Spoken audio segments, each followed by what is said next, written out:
Big ಬಾಸ್ನ ಒಂದು promo ನೋಡ್ಕೊಂಬಂದೆ ಈಗಷ್ಟೇ. ಧ್ರುವಂತ್ ಹಾಗೂ ರಕ್ಷಿತಾ ಅವರು ಇಬ್ಬರು ಮನೆಯಿಂದ ಎಲಿಮಿನೇಟ್ ಆಗಿ ಹೊರಗಡೆ ಹೋಗ್ತಿದ್ದಾರೆ. ಬಟ್ ವೋಟಿಂಗ್ ಲೈನ್ಸ್ ಇಲ್ಲದೆ ಡಬಲ್ ನಾಮಿನೇಷನ್ ಹೆಂಗಪ್ಪ ಮಾಡ್ತಿದ್ದಾರೆ, ಇಬ್ಬರೂ ಸೀಕ್ರೆಟ್ ರೂಮಲ್ಲಿ ಇರಿಸ್ತಾರೆ ಅಂತ ಅನಿಸುತ್ತೆ. ಅಸಲಿ ಮ್ಯಾಟ್ರಿ ಏನಂತ ಅಂದರೆ, ಈ ವಾರ ಜಿಯೋ ಹಾಟ್ಸ್ಟಾರಲ್ಲಿ ವೋಟಿಂಗ್ ಲೈನ್ಸ್ ಓಪನ್ ಆಗಿಲ್ಲ. ಬಟ್ ವೋಟಿಂಗ್ ಲೈನ್ಸ್ ಓಪನ್ ಆಗಿಲ್ಲ ಅಂತ ಅಂದ್ರೂ ಈ ಡಬಲ್ ನಾಮಿನೇಷನ್ ಆಗ್ತಿದೆ. ಎಕ್ಸ್ಪೆಕ್ಟ್ ದ ಅನ್ಎಕ್ಸ್ಪೆಕ್ಟ್ ಅಂತಲೇ ಅನ್ಕೊಬೋದು. ಬಟ್ ವೋಟಿಂಗ್ ಲೈನ್ಸ್ ಇಲ್ಲದೆ ಡಬಲ್ ನಾಮಿನೇಷನ್ ಹೆಂಗಪ್ಪ ಮಾಡ್ತಿದ್ದಾರೆ, ಏನು ಮಾಡ್ತಿದ್ದಾರೆ ಬಿಗ್ ಬಾಸ್ ಅವರು?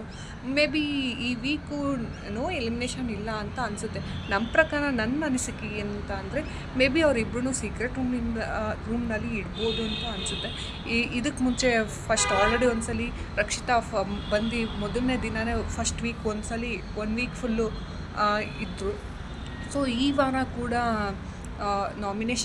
ಎಲಿಮಿನೇಷನ್ ಇಲ್ಲ ಅಂತ ಅಂದ್ಕೊತೀನಿ. ಅವರಿಬ್ಬರೂ ಸೀಕ್ರೆಟ್ ರೂಮಲ್ಲಿ ಇರಿಸ್ತಾರೆ ಅಂತ ಅನಿಸುತ್ತೆ. ಮುಂದೆ ಏನಾಗುತ್ತೆ ಅನ್ನೋದನ್ನ ನಾವು ಎಪಿಸೋಡ್ ನೋಡೇ ತಿಳ್ಕೊಬೇಕು. ನನಗಂತೂ ಅವರಿಬ್ಬರನ್ನ ಸೀಕ್ರೆಟ್ ರೂಮಲ್ಲೇ ಇರಿಸ್ತಾರೆ ಅಂತ ಅನಿಸುತ್ತೆ. ಸೊ ನಿಮಗೇನು ಅನಿಸುತ್ತೆ ಕಮೆಂಟ್ ಮಾಡಿ. ಮುಂದಿನ ಬಿಗ್ ಬಾಸ್ ಅಪ್ಡೇಟ್ಗಾಗಿ ದಯವಿಟ್ಟು ಫಾಲೋ ಮಾಡಿ.